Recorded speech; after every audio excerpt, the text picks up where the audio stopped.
Hey everyone, welcome back to Corporate Decoder, the place where we try to figure out if a company is just making noise or actually building something solid like a stock split that actually works for once. Today we are diving into a recent filing from Cero Therapeutics Holdings Incorporated. They are calling a special meeting for their stockholders and asking them to approve some pretty big changes. We are talking about a reverse stock split, approving stock issuance, and boosting their employee stock plan.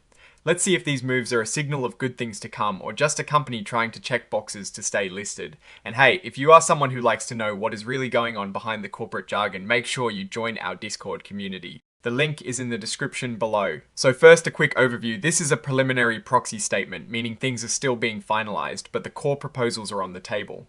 Cero is asking shareholders to approve a reverse stock split. They want the flexibility to combine their shares at a ratio anywhere from 1 for 40 all the way up to 1 for 150. The main reason stated is to try and meet the Nasdaq's minimum bid price requirement. It sounds like they've had some trouble with that. Yet that is less than a dime a share. The company believes a higher stock price will make their shares more attractive to investors and potentially help them regain a listing on Nasdaq. They also mention that their stock price has dropped after previous stock splits, so trees no guarantee this will work. It's a risky move, but they say it's necessary. Next up is a proposal about issuing more stock, specifically tied to their Series E convertible preferred stock. This is a bit technical, but basically they might issue shares at a price below what's called the minimum price for Nasdaq. This is for shares they issued in a private placement back in October. This issuance could potentially dilute existing shareholders' ownership. If it is approved, the company can issue these shares, and the investors might end up owning a larger chunk of Cero than they would have otherwise. If it is not approved, it could really tie their hands in terms of raising future capital. Then there is the planned share increase proposal. Cero wants to increase the number of shares available under their 2024 equity incentive plan. They are asking for an additional 32 million shares. The company says this is to help them attract and retain key employees by providing long-term equity incentives. They believe the current number of shares isn't enough to cover grants needed over the next year, especially with plans for advancing their drug candidates.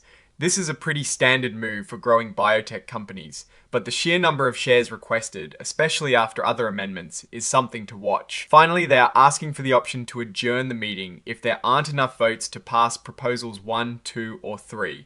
This is essentially a fallback plan in case their main proposals don't get the green light. Let's quickly touch on their capital stock. Cero is authorized to issue 1 billion shares of common stock. As of the 12th of November, they had about 20.8 million shares outstanding. They also have various classes of preferred stock, Series A, C, D, and E, with different conversion rights and terms. It's a pretty complex mix of securities. Looking at their outstanding shares, we see that as of the 12th of November 2025, there were just over 20.8 million shares of common stock outstanding. This is after a lot of dilution has already occurred, evidenced by the various series of preferred stock and warrants. Let's see how these proposals might impact things from a financial perspective though. While this is a proxy statement and not a full financial report, the implications are clear.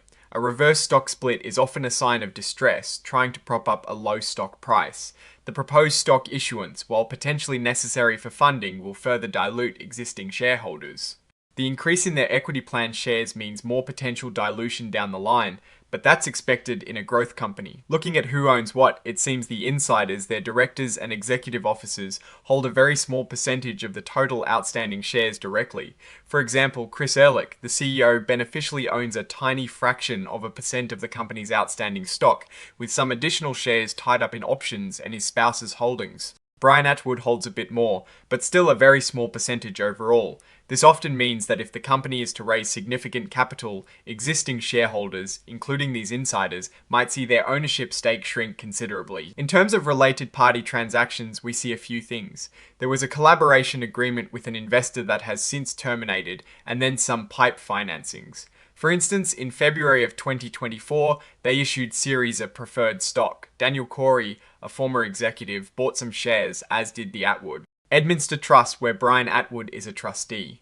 Chris Ehrlich also bought shares. It highlights that insiders and related entities have been participating in these funding rounds. Digging into security ownership, what stands out is how few shares are held by the actual management team directly, especially when looking at the percentage of outstanding shares they own.